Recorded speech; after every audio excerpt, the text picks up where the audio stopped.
me, Karan Ashley. Welcome to the BOP, the Blurred Official Podcast.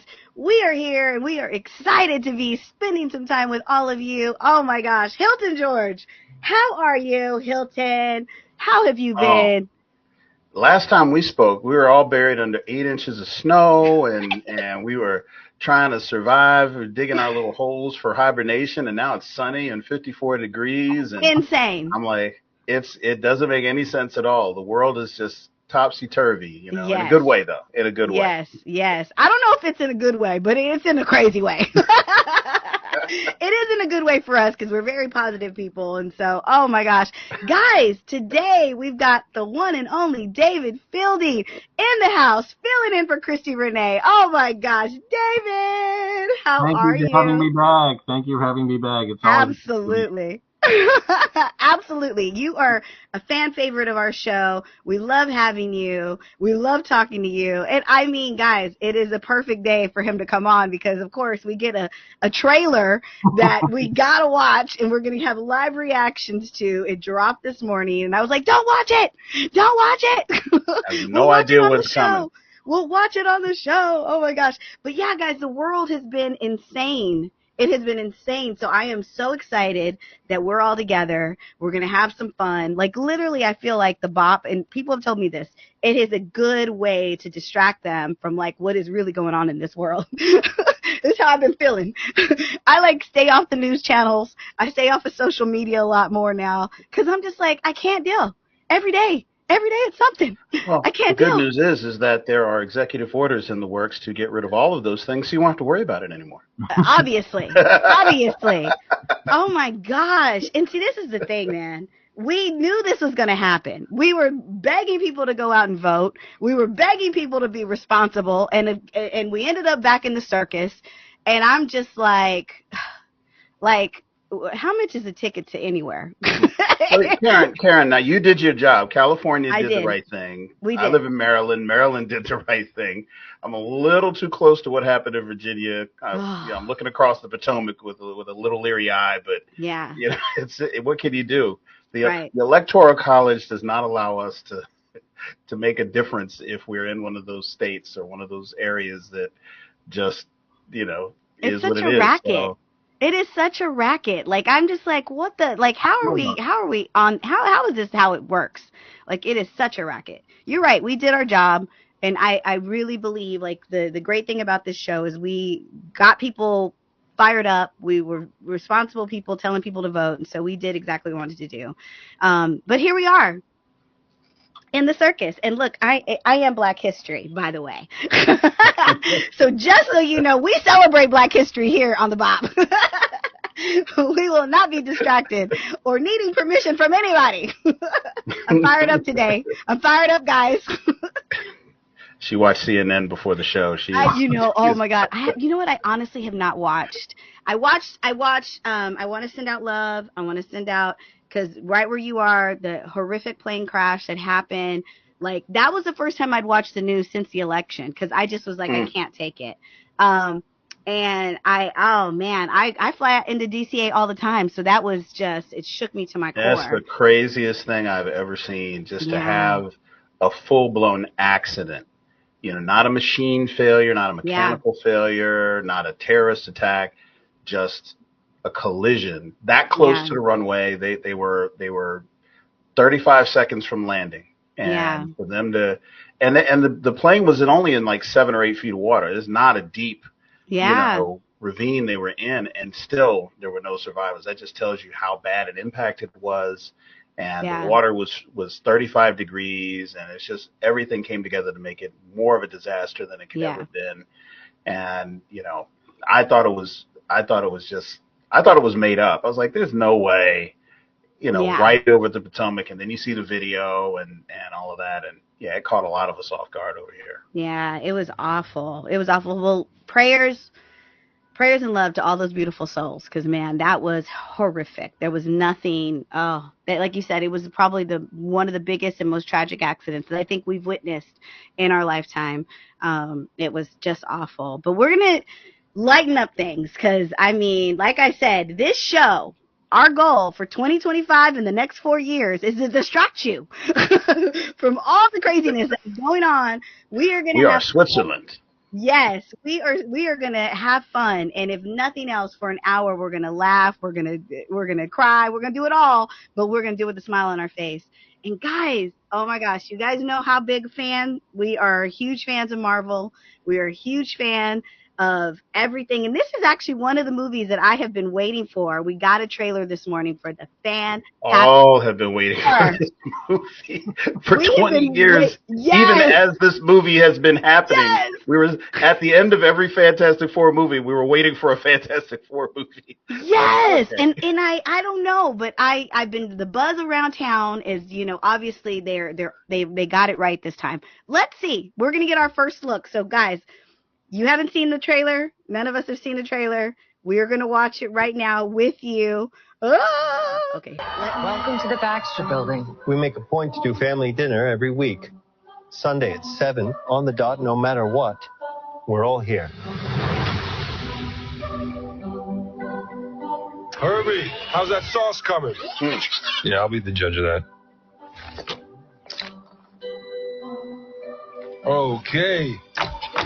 Okay, is this guy good or what? I want to add a couple cloves of garlic. Not because it's not delicious, I just want to add a little bit of zip, okay? T-5. Before we went up the first time, you couldn't turn invisible. Ben wasn't a rock. The best pilot in the world right here. Yeah. Best looking, he means. And Johnny never caught fire. Ben has always been a rock.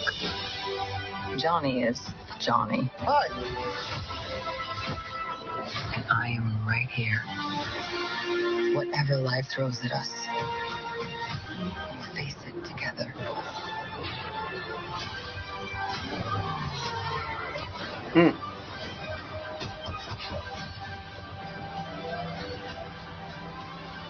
Ooh. As a family.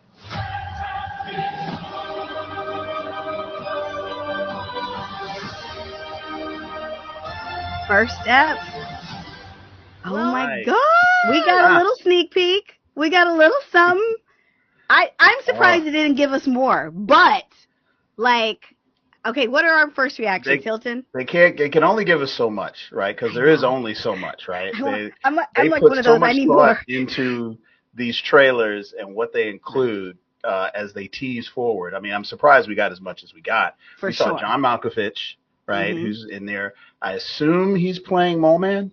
That's my goal. That's so. But I've heard other speculation about his character, but yeah. Yeah, there's some speculation out there, but what the key is that we see Galactus, and we got a glimpse of his scale, Finally, and his scope, Finally. and you got to remember, the Fantastic Four were not a superhero team, right? Until there was a threat, right? They were just this curiosity. They're living in the future. And I love the stylized world that has been built here. You can see Jack Kirby's fingerprints all throughout this, and just the way that they've been faithful to certain things and they've updated certain things. The Thing doesn't have that growly voice. They let him keep the actor keep his voice, which I think is going to be really interesting. It makes him more human, more relatable. We'll see. Yeah. I mean, he's been known to have that "it's clobbering time" type of voice, and if they're going to let him just have a normal, vocal intonation, I'm interested to see what that is. But I love the look. I love the palette. It looks like World of the Future from the '60s. I don't know if you remember those old Tex Avery cartoons, World of the Future, where all the things are all. Everything's got fins. It kind of had a feel from Captain America: The First Avenger, where they go to the Stark Expo. It has kind of that, again, the retro feel of it. And I don't know if that was the first iteration of the Fantastic Car, but I love the retro look of that vehicle. It was awesome. And retro futuristic. Is that a word? Yeah. Well, it is today. We started it here first, guys. We started here first. It's not. I know. And they're a family. It too. Yeah. I think that was like, I feel like it definitely sparked my interest. It definitely, like, I feel like for the first time, it doesn't feel like, I always feel like the mistake they always made is like what you said. They start them off as just superheroes. We've never really gotten a movie where they're just, you know, these are people and these things happen to them, and it wasn't like they chose this. It wasn't like they were born with this. It's like now they have to deal with it, and then they realize, like, we weren't given this for just, you know, no reason. There has to be a reason why we have this, and we've got to make it, you know, it's almost like they grow into their superhero-ness of it all, you know? And I felt like Marvel did really well with that when they, you know, did the latest, like, Spider-Mans, and, like, just dealing with the pressure of having to be, like, something like this falls on you and you're just like, what do I do? Like, you know? And and just seeing them prior to, and like when they just did the flashback of the Thing, like before he was the Thing, you know. And what I will say is I'm loving the cast. Like every single one of these people, that they've all been in movies or been characters that I have absolutely loved, and they're like I love Vanessa Kirby. I've loved her since The Crown. Like I think that was the first thing that I like latched onto her career, and I've just been like, oh. And you know, Eben Moss, like he's the guy who's on The Bear, and is like, he literally in every scene he just like explodes in that. And so yeah, and so I can't wait. And you know, Pedro Pascal, I mean, I can't get enough of him. And Joseph Quinn, I mean, guys, y'all know how I am about Stranger Things. And I mean, Eddie, like, we are still hoping and praying that Eddie comes alive in season 5 in Stranger Things. So it's like, to see his career go from, you know, he was this character actor, and even in Stranger Things, I think they put him in there as this character actor, and no one thought his character would explode the way that it does. But they always have something or someone that explodes off the screen in that show. And so now to see him as the Human Torch and to be a part of the Marvel Universe, I love it. I can't wait to see what they do with him. And it's like, again, it's just building upon that that younger, like, given, I don't know, it's like we went through Marvel with all the same actors for like the last 10, 15 years. And so now it's like the new energy, the new feel. So I don't know, this, I'm excited about this one. You know, it's almost like we got a little bit of something to watch. Yeah, they're doing something that they haven't done with the previous iterations of the Fantastic Four, and that's world building. And this also, to David's point, is a retro period piece. This is in the 60s, right? And this is where the actual time period where the first comic came out.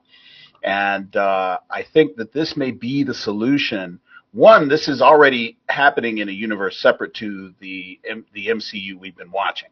And where that's a known, that's not a question thing. Right. And so we're going to have a whole new world to explore. The key is that, based off what I've read, is that there is one version or another of almost every character that we have met in the MCU world in this world, right? We're not going to get to meet them all in this movie, but that's going to be a given. It's going to be like, okay, there's a Captain America. Okay, there's an Iron Man. There, you know, that exists in this world, but it's not going to be part of the movie per se. We may get some cameos, but it's going to be interesting to see what they do with that world. Is this the same world that we got a glimpse of at the end of the Marvels with Rambo? That's a question. I don't know if it's that Earth.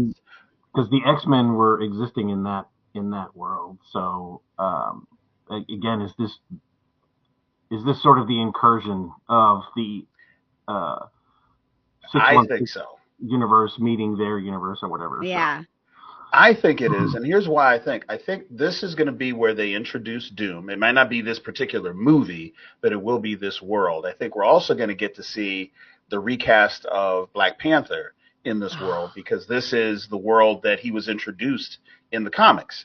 Yeah. So we have this premise that, okay, here's a different reality, and here's a place where we know Black Panther exists, and we know that the Black Panther and Wakanda are cross paths with the Fantastic Four at some point. So I think this is going to be a vehicle for whatever reboot we're gonna see going forward. I think it's very interesting that they sort of rubber banded back to the very beginning of Marvel Comics, because the Fantastic Four was, you know, I think like the initial jumping off point for Marvel. I think they existed before the Avengers took off or whatever. So going back after establishing the Avengers and doing that whole through line, now they're rubber banding back to the very beginning, and I think that's very interesting. So, how do we feel? I have been told. Oh, go ahead. No, I was going to say I've been told that this will be one of the worlds that will, for the Doom movies, there'll be I think 2 or 3 of them.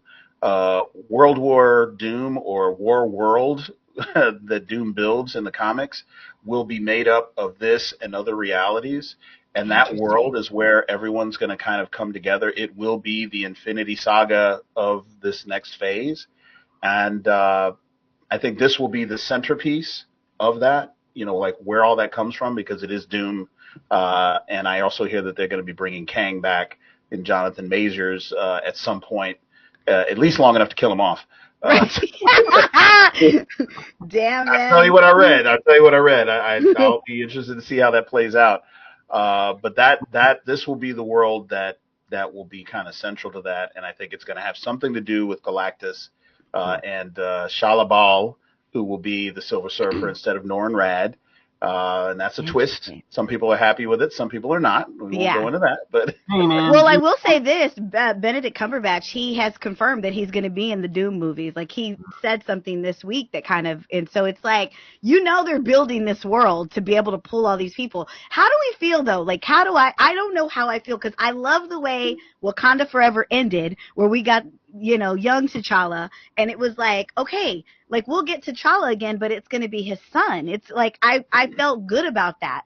Now, like you said, they're kind of opening up this world where this is a different time, different different world, and we could get a T'Challa that is different from, and everybody, we're still so like, Well, let's be open for a second. Remember, if this is technically 45 years ago or 50 years ago in this reality, it'd be T'Chaka. T'Challa's not king. It wouldn't even be T'Chaka. It might even be his father. So we don't know which Black Panther or which king of Wakanda we may encounter. But that's a license that I think Kevin Feige is going to play around with, and I'm interested. I think it's fascinating that the way that superhero movies used to be made to how they're being made now, which is all the superheroes before existed in their own reality. They were just separate. There was like singular. There was just Spider-Man in his world. There was just Superman in his world. There was just Batman in their world. No overlap. Now the audience understands and can parse that all of these characters exist at the same time, and we understand where they're coming from. So yes, tell us those stories of multiple Black Panthers or multiple Iron Mans. I mean, we get it. Let's do that. So I think that's very fascinating. But I was just so happy to see that they finally did the outline of Galactus, and he had the horned helmet, and I'm like, finally, thank you very much. That's all we wanted. Oh my gosh, it still hurts my soul to have Thundercloud Galactus, back in the 90s. I said, I swear, if he goes in the center of that and there's no Galactus with the helmet and the horns, I'm like, he's a giant thundercloud, and I'm just, why? What always perplexed me is, like, in the 90s, like, what were they doing? Like, whoever was in charge of the Fantastic Four, like, they tried, but they always would go too far away from, like, the original. Like, you got the original meat. Like, here we have all these comics. Like, why are we trying to invent the wheel? This works. Like, and it almost seems like it wasn't until they, like, Marvel, like, Kevin Feige came in and he goes, no, every single movie you have to stay true to certain things, because this is the meat of our bone. Like, we can play around here, but we got to keep it real, for our OG fans. And it has always worked. Are we gonna see the ultimate nullifier? I mean, are we gonna see that? Let's bring it out. We can only hope. Depending on what they do with Galactus, we may, and that's my point. I think that the failure of the multiverse saga is squarely on Marvel in telling that story. I think they got way too caught up in knots. I think they tried to do too many things too fast. The audience can understand. We grew up watching Doctor Who. We watch Rick and Morty. We've seen multiverse stories being told all throughout, if you really, really want to break it down. And so we know we can absorb the concept of it. And I just think they got too caught in the weeds and too caught in trying to perfect characters, and the storylines got frayed and all that sort of thing.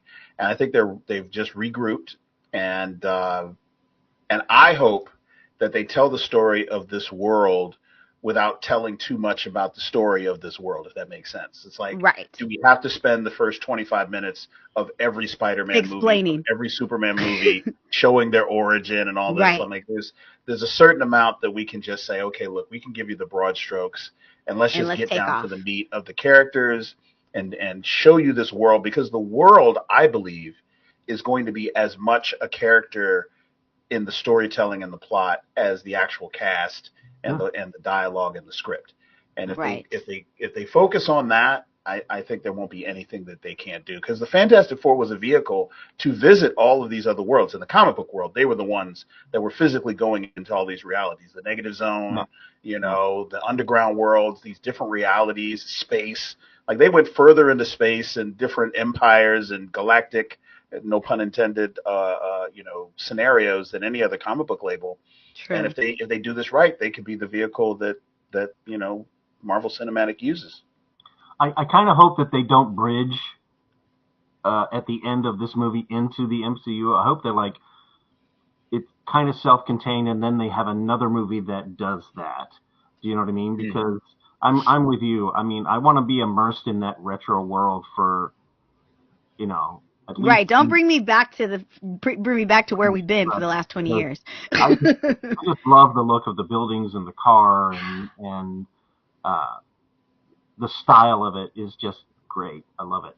So yeah. You know what is so funny is, like, today they had, obviously they did this whole release of the trailer. They did this whole thing. There's a Comic-Con who I'm really good friends with the owner, and he's such a great person. It's Huntsville Comic-Con in Huntsville, Alabama. And they did this at the space station. And little did I know, when we first went to Alabama, David and I, it's so funny, we did the show together.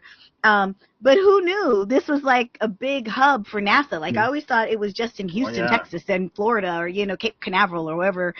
I had no idea. They build rocket ships and they do all this. So they had this huge thing. And literally this morning, while I was getting ready for this show, he said on his Facebook that him and his son got up at 4 a.m.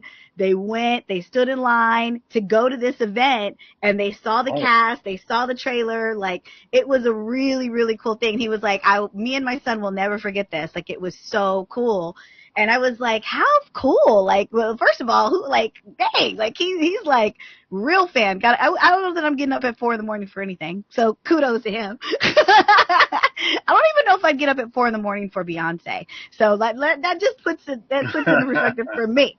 But I thought it was so cool that they are really, this isn't a movie. We're not going to get it until July, but just for the trailer, they said, this is what we're going to do, and we're really going to roll it out. And so I think, guys, like you said, you guys have made me want to go back and read Fantastic Four comics, because I am like you said, not as versed as you guys are on it. It's not coming out until July, so we'll get a full trailer before then, and that's where we might hear It's Clobbering Time or Flame On or all of the Hallmark stuff from Fantastic. Well, we didn't get to see Reed stretch, so that's true. We didn't get to see any of the elasticity.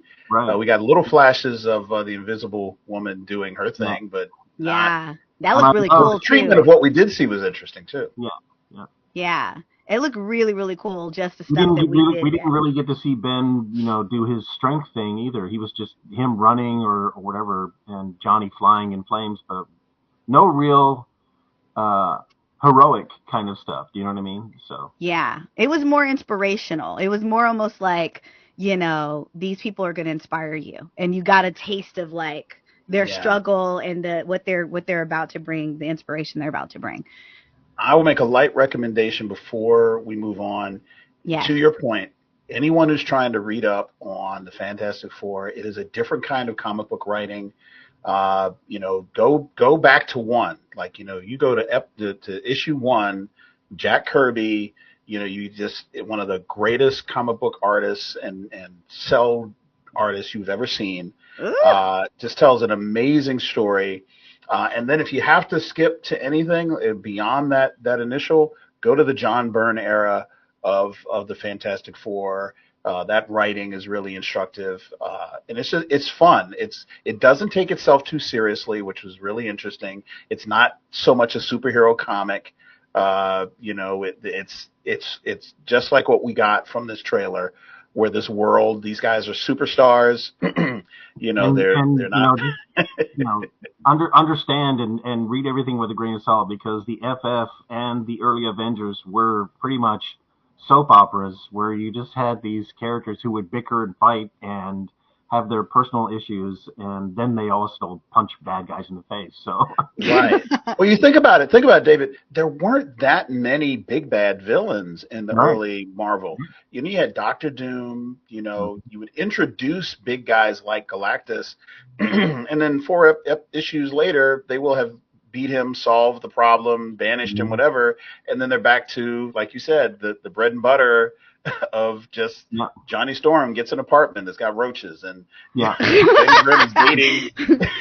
Every day. Type of storytelling. Yeah. You knew that every book there would be at least 2 panels of Johnny and Ben Grimm, trying to punch each other because he's a hothead and he's always making fun of me and blah blah blah. So. That might be kind of cool, though, to focus on more of, because, like, they did a little bit of that with, Iron Man and Captain America, where they didn't always see eye to eye, and there was always this internal. They did that in the 90s movies with Chris Evans and Michael Chiklis. Yeah. I got to rewatch those, too, because I watched all of them, but I really can't remember them. Like, it was like, really? I know, like, it's like one of those things where I just wasn't, like, I thought they were cool, but I wasn't, like, moved. Like, I wasn't, like, how I felt when I walked out of Iron Man, or how I felt when I walked out of, like, Spider-Man, Like, I wasn't, like, oh, like, screaming at the top of my lungs and running around in a circle. It was really weird. Really, really weird. So. I think that was the key to a lot of the success of the early world building of the MCU, is that at some point they made a decision. They said, look, every movie that we put out is not set to be this billion-dollar blockbuster. We're going to put out, the first Avenger, hope it does good numbers, but we have to establish a character so that we can kind of continue the world building. And they would go to the next movie. And, people complained about Thor and the Dark World, but you think about, these were tools, these were means to an end. You needed that, don't get an end game if you don't have Dark World, if you don't have First Avenger, if you don't have Age of Ultron. They all were like, okay, every third movie is going to be like a blockbuster, but every movie is not going to have to. You're right. It couldn't all be like, Civil War. It couldn't all be that. Like, they had to literally. And now they are looking and they stories. And to your point, Karen, one of the failures that they've had in this last run is that they had that expectation of Quantumania. They had that expectation of Multiverse of Madness. Yes. And they did great numbers. They did, $300, $400, $500 million, but because it didn't do $1 billion or close to $1 billion in its opening week, they said, oh, this is not, the audience doesn't like it. Let's change course. And you do that 5 or 6 times, and now everybody's lost. So I hope that they take the pandemic, and the writers' strike and all that stuff. Absolutely. Really absolutely. But can't ignore that the key to everything and the linchpin of what launched the success of the MCU was Nick Fury showing up at the end teaser at the end of Iron Man and doing what the comic book fans have wanted for so long, is like acknowledging that everybody exists at the same time.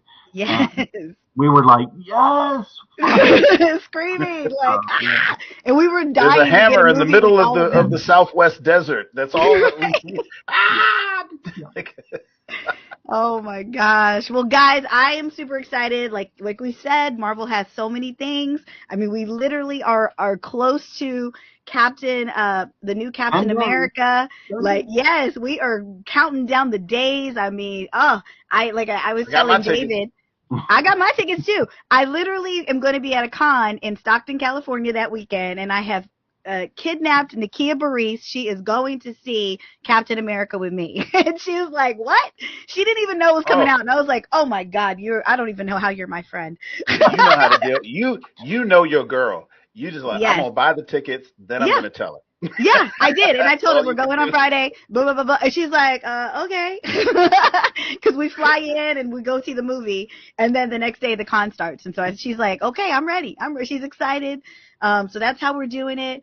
But we took on a new show this week. It was like, I'd been seeing the trailers for this. I'd been seeing people were talking about it online. It was on my list to watch. And finally I was like, guys, maybe we should watch this. I mean, it's the first 3 episodes that have been released so far. I think the 4th is coming any minute now.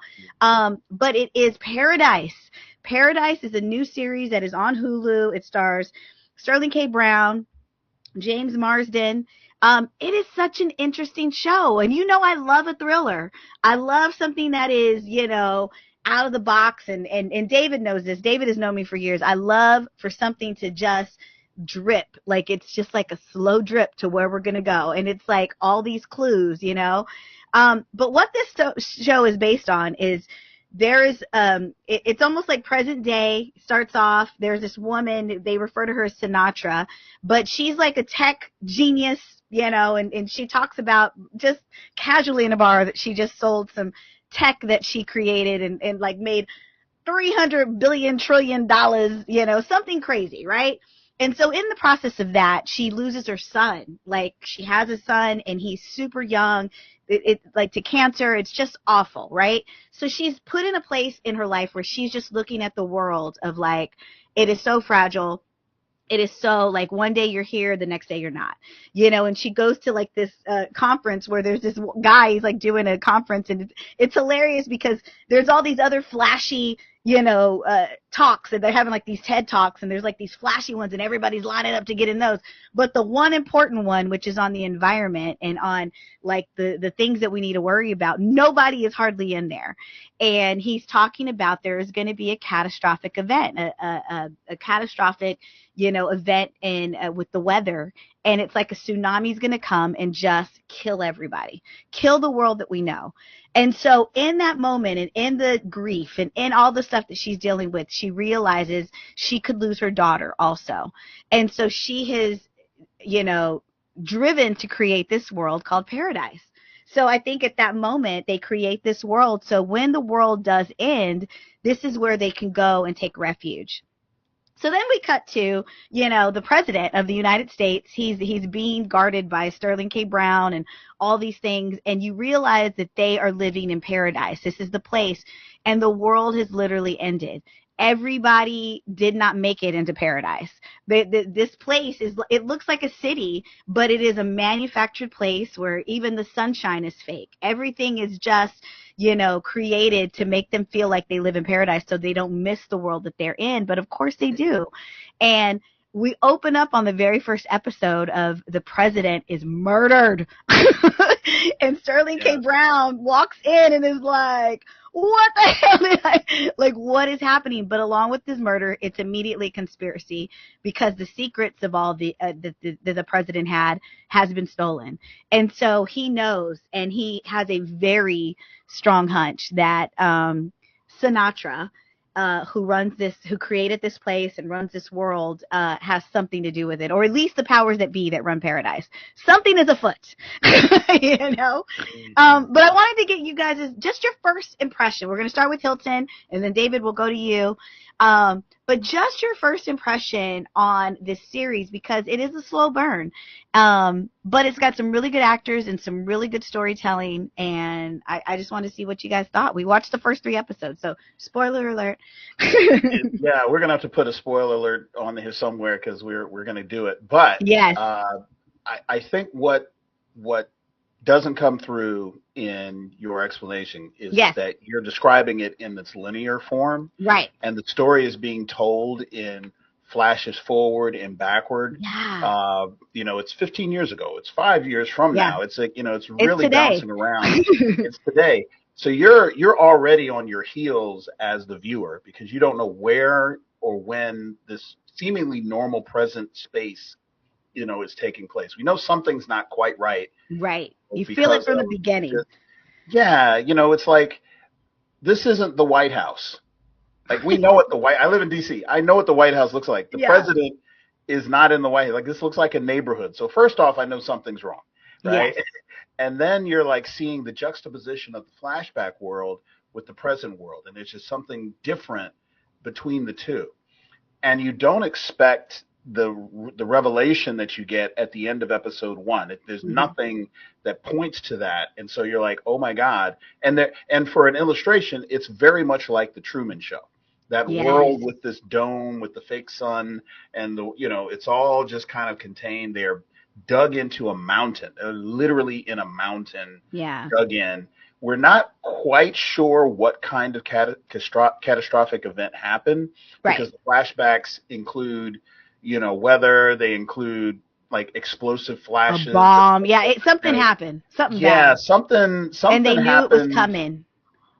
Right, and so and here's the key: Sterling K. Brown is cursed by existing in a world that has a living, breathing Denzel Washington in it. And because of that, he will never, ever, ever be seen as the preeminent male actor that he is. He is so brilliant. And he is so good at what he does in every character he plays. There's no bad Sterling K. Brown performances, even in bad movies with Sterling K. Brown in it. And so he carries this show from the minute it starts. Just think of the story of Us, like, This Is Us. Yes. He just carries it in that way. Yeah. And the characters are all being introduced. The world building is happening. There is going to be more bombshells, no pun intended, dropped with this story. I already love everything about it.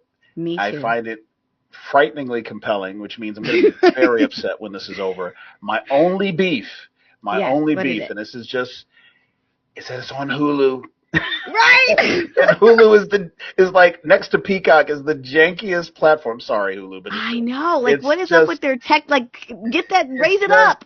It's just not there. It's not full HD or something, right? I'm like, this should be on Max. This should be on Netflix. This should be, on some streaming service where there are more subscribers to see it, because I feel like, and I'll hand this off to David after this, I feel like I'm going to spend the next year telling people about this show who don't have Hulu, and they're going to go, I never heard of this. Where do I find it? And this might be the only thing people learn about that show who are of that community. Right. Like, you got to get Disney Plus, and you got to up your prescription so that you can have your subscription, your prescription and your subscription. No, you got it right. So that you have that executive order's coming too. Yes. Oh, so that you have the full. So that you have the full thing. David, what was your first reaction to this show? My first reaction is I love the writing, because all of the characters, the way that their lines are written is they are saying stuff, but you're not hearing what they're meaning. There's a lot of understated, underscored. It has deeper. Everything they say is deeper. And you can see the characters dancing around subjects for the first half hour, first 40 minutes, and I love the fact that every character in the show is messy. Everybody is a complete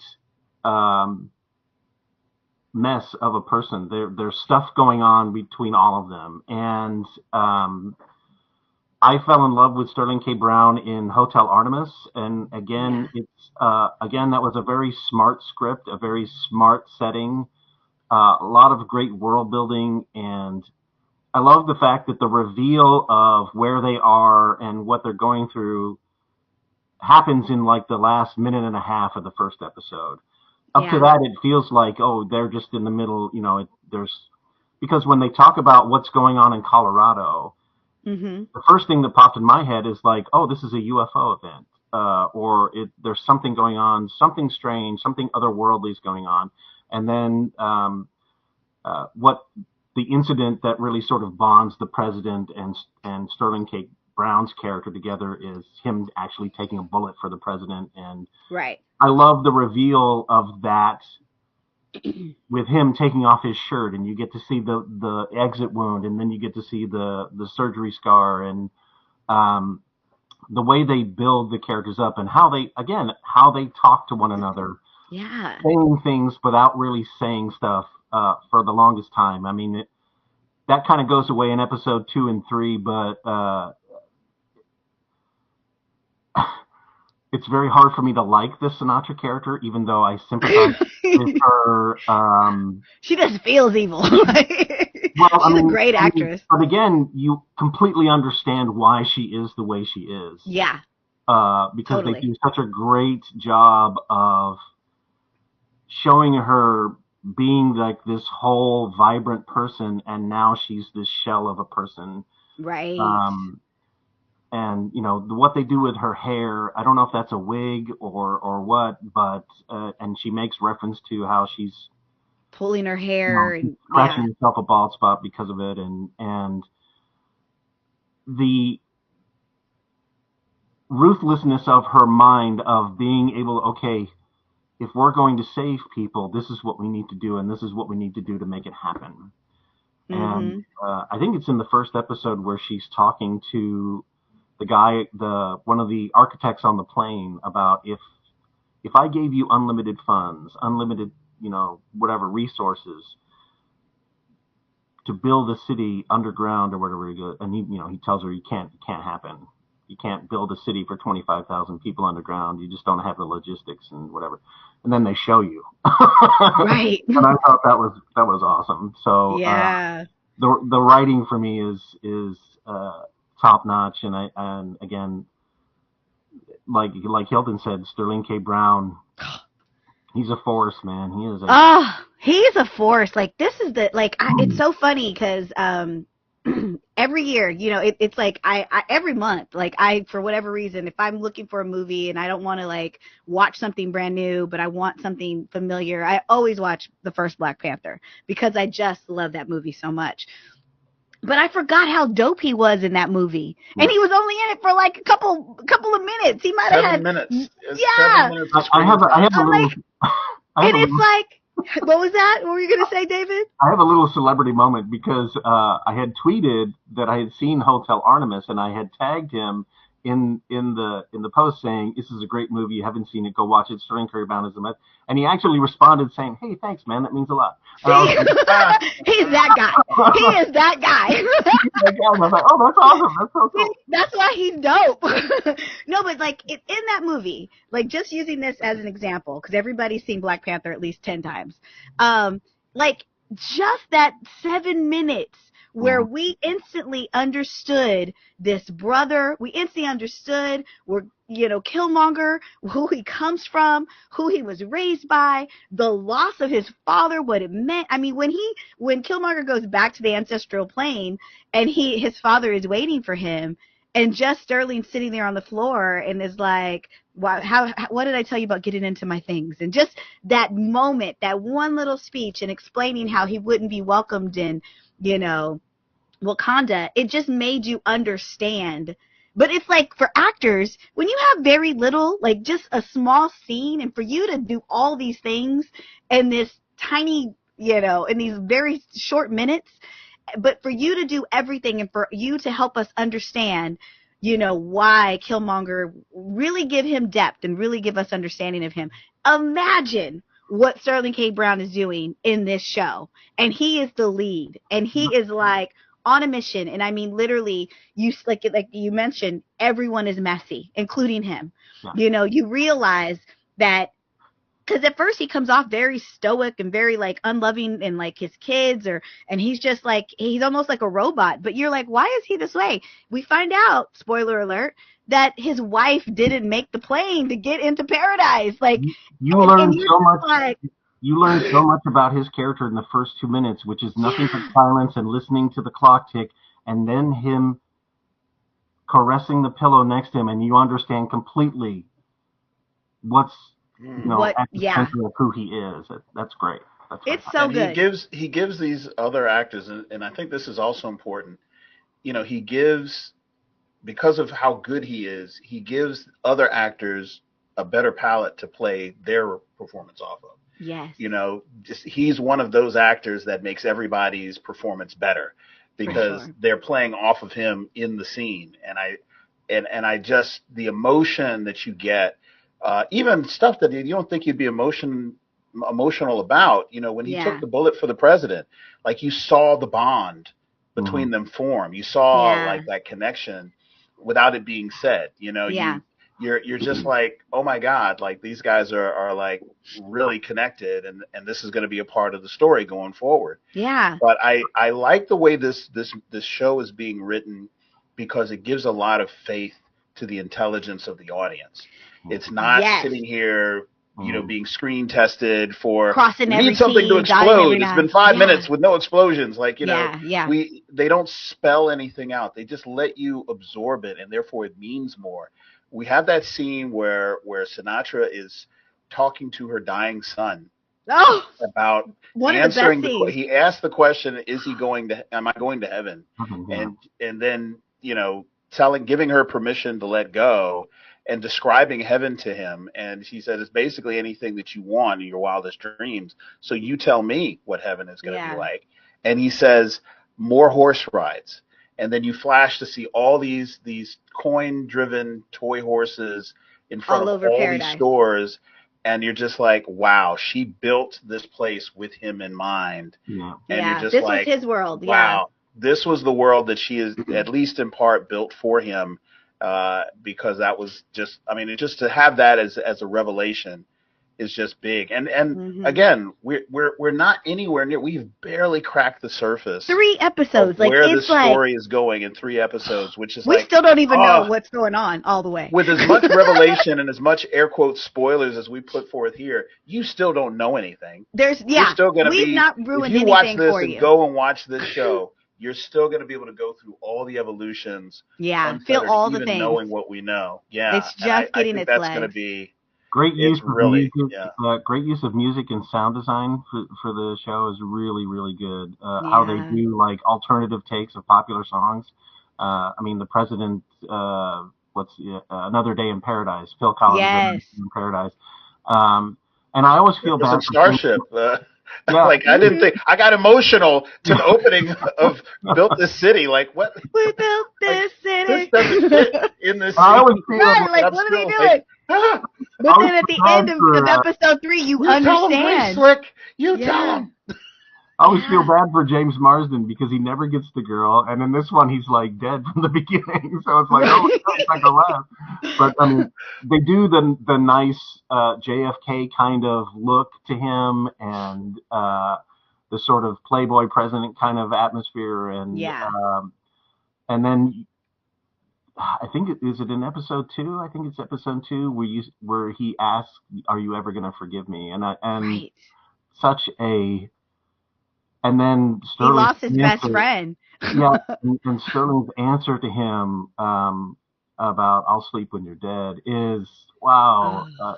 Again, spoiler, I hate it, but well, it is one of those things where you, in that moment, like we didn't know the full story, so we're like, why? How would they go from being like you saw where he like took a bullet for him? They were like best friends, and they were like they had this camaraderie, like and how do you go from that to where you tell the man to his face, "I'll sleep when you're dead"? Like it's like whoa, and then they're like they refer to them as his like that's our asshole, and they like nobody liked the president, and so you're like, what did he do that was so catastrophic to where everyone hates him? And then later on you find out what he did, or we at least get a glimpse of what he did. We kind of know why, I want to ask you guys what you thought of the final moment of episode 3.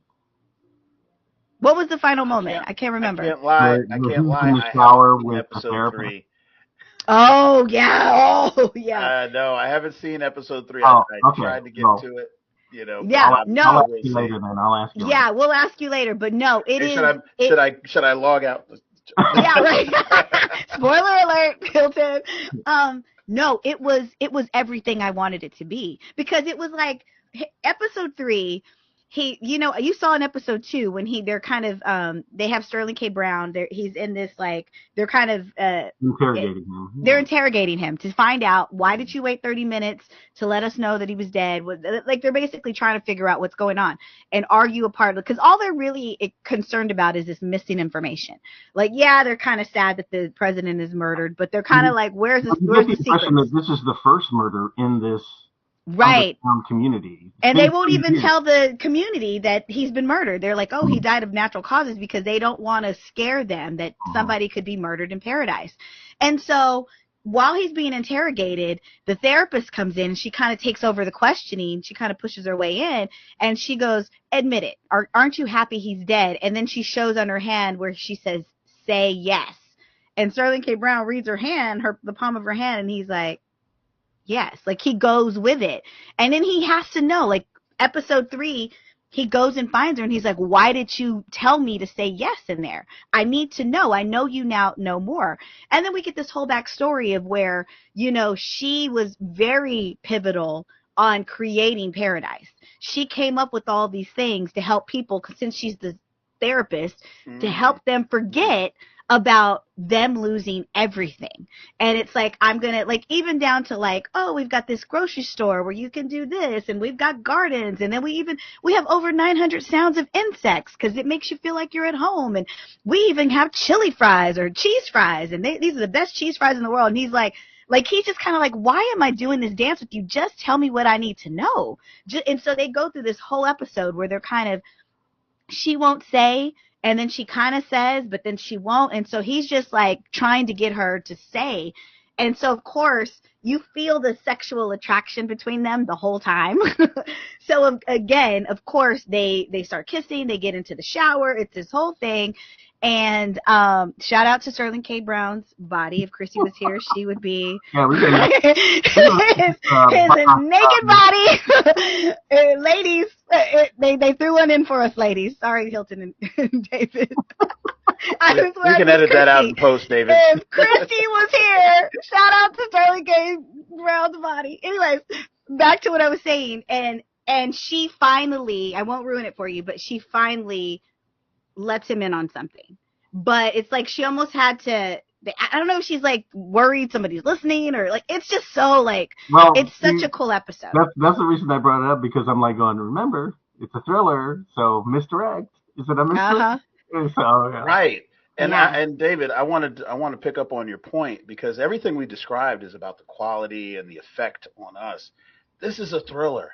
Like, this is you're really in here. It's like whodunit, you know, and everybody's got these weird ulterior motives and backstories messy. And the way they have choreographed the time jumps and the way they've choreographed the reveals just keeps us on our heels. Like, we can't get comfortable with anybody on the screen as they are presented, because we know nobody is as presented in the show. And we got burned in episode 1 because we're like, oh, it's like the West Wing, but with a younger president, and wow, and oh wait a minute, like, okay. And now we're like, what the hell just happened? I got invested in this love bromance between these guys. Like, that alone would have been a compelling enough story. Just the dynamic of this president. And that was just scratching the surface. That's nothing. It's just what opened up the can of worms. Surface, and then there's a hole in there. Like, it just goes away, like, you know, like cheap wallpaper. And now we're like, wow. I told Karen before we started recording that hey, you know what this reminded me of? And I said, oh wait, I'll wait. Yes, tell me. So several years ago, Karen and I were bouncing an idea back and forth called Ikigai. Yes. And, Ikigai. I was literally like, this is our script, David. Like, this is the world we were gonna build. See, we effed up. The idea behind Ikigai is it's a Japanese term that means that you are right where you need to be. Your life is a wonderful combination of you're in the right job, in the right town, with the right people, and so everything is the way it's supposed to be. It's a blissful feeling, Ikigai. But the premise of our show, or the script that we had come up with, because I had to pull it down and reread it and go, oh, holy crap, was that it was in a small American town with a lot of people that knew each other, and there was a murder at the very beginning of a very prominent person in town, which leads to this unraveling of all the dark underbelly of what's going on in that town. And that's what it reminded me of. And I was the perfection was just a front. There was like all bad things happening.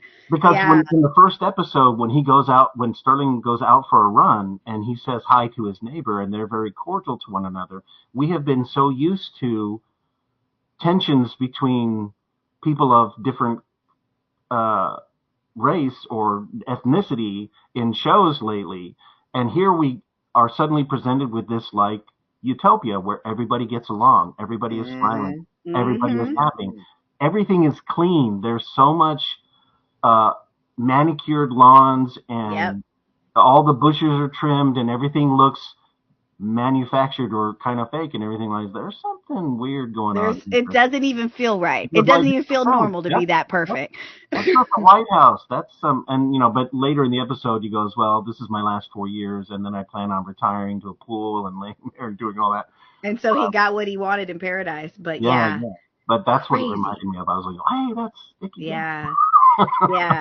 And the reveal was so brilliantly hidden in the flashbacks. Like by the time we would be in the storytelling present enough to get uncomfortable with how perfect everything was, they would flash back to what ostensibly was presented as also this same world that was flawed enough and ugly enough and imperfect enough to go, okay, well, maybe this is just the way the sun shines in these scenes versus this scene.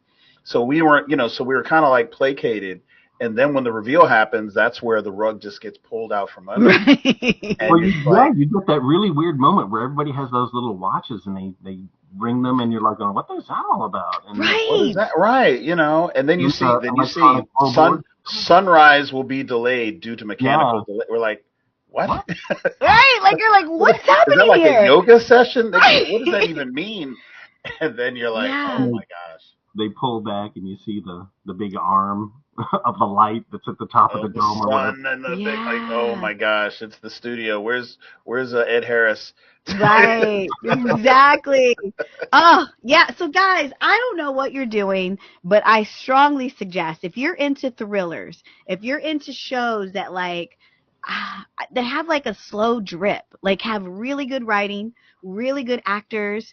One of the scenes I don't think I even brought up was I love the scene with the daughter. It's Sterling K. Brown's daughter, and then it's James Marsden's son, and they I guess they go to the same school. And so of course, you think that this is a normal city. Like at one point I thought I was like in DC or something, but then I was like, no, we're not in DC. Like, what is it? Like, I was really trying to figure it out. And so there's only so many people that are there. And so when they want to announce that, James Marsden has died and he's passed away, and they're going to kick them this story. Oh, it's now he had a heart attack. It was awful. They say go to the convention center. And so all these people, it's the entire town goes and gets into this convention center, and they're all given the news at the same time. Well, the daughter, Sterling K. Brown's daughter, notices the son leaves and he goes in a different direction. And so she follows them, and they have this whole teenage moment where you could tell they're friends, but they're not really friends, but they know each other. And he mentions to her hey, they're about to say my dad has died, and I just didn't want to be in there for that and whatever. And so their conversation, and I think, she lost her mother, he's lost his dad, and that kind of immediately kind of pulls them together. And he's like, I want to show you something. You want to see something cool? And it's like, yeah. And so they go into this room, and it literally is like all of these planes. And one of the planes is, Air Force One. And so obviously they're in this cave. They can't fly a plane. And it's just so oh my gosh. And then we hear the song, We Built This City, because that was one of his favorite songs, and he's listening to his dad's favorite songs. It's just such a cool show. It's really interesting how they show everybody is trying really hard to fit in and act normal. Yes. And you're just seeing the cracks of No, there's nothing normal about this. Yeah. Really good. Yeah. It's Pleasantville in that way, and you just don't. The human mind is not prepared for perfect things. Perfect things, even they tell you, psychologists will tell you, symmetrical faces would set you off, which is why you would tell if somebody were like a robot, hiding behind an AI's face because they would be symmetrical and that would be weird because we're used to imperfections in everything. That's why the first Matrix failed. The first Matrix failed because it was perfect. I didn't want to go that deep. I was going to go that deep, but I was like, I don't want to lose them. That's, but I forgot who was with me. But you're right. Right. David will go there with you. The Matrix was sublime, and the brain couldn't take it. We needed horror and tragedy, and this place is uncomfortable just in that way. And I'm talking about for us, the viewer, not even just us observing how people live in the world. They have done it so and shot the light. I don't know if it's the lighting or the grain or the treatment. There's just something about the way that world looks that just is unsettling as a set. Like I just was uncomfortable watching him jog because I was like, this is a dream sequence or something. It's two 1950s. And then you see the guy walking, 2 inches on the lake and the fake ducks, and you're like, what in the hell is going on? But I mean, the fact that we're talking about it this long is just a testament to how rich the story is and all the characters that are moving around, and they're actually giving us real pieces to digest, unlike Lost or From, which are stringing you along endlessly, to keep you viewing. Like we're actually we're getting to know these characters, we're getting to know this world, and we're getting to know it in ways that is not traditional storytelling. It is not linear. It bounces back and forth and back and forth. Can't be linear, right? But it's just what I find so fascinating about it is like, okay, you have a underground city of 25,000 people who are acting as though nothing happened 3 years ago. They're going on with their lives. They're going to the store. They're buying food. They're cooking dinner. They're going to school. They're doing all the things that they would have done in the real world, but it's not the real world. And you're like, when is this thing going to crack? It's very interesting. It's like the whole time we're hearing the crack. We still have questions. I mean, one of the big questions. I'm still confused. Where did someone even get a gun? Because the Secret Service doesn't even have actual firearms. Are firearms a thing in this world? He wasn't killed with a gun, though. He wasn't killed with a gun. He was hit with the rock. Remember, he was hit with the rock. Blunt force trauma is what it was. Blunt force trauma. Ah, okay. He was bashed in the head. Because when Sterling handed his gun before the interrogation system, goes, it's a glorified Nerf gun. Yeah, that was my question. See, I got a question answered right here. Thanks. There you go. I love that sequence when he took the bullet for the president, because you see one of the reporters, the boom operator, take it down, and then they talk about, it's just a guy with a 3D printed gun or whatever. But that was really well done too. So.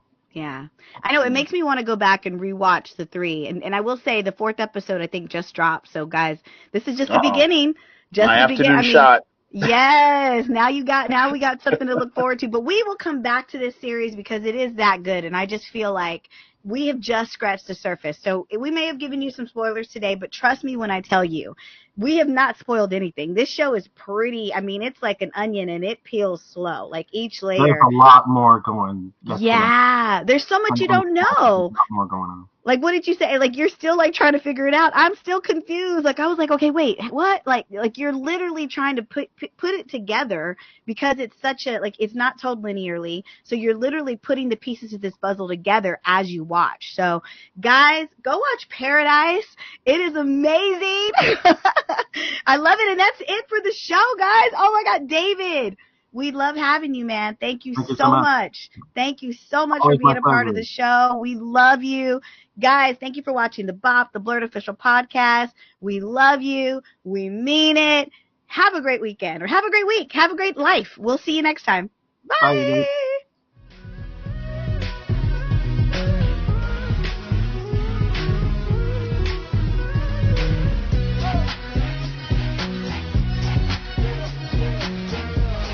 Tune in every Tuesday for a new episode of the BOP, the Blurred Official Podcast.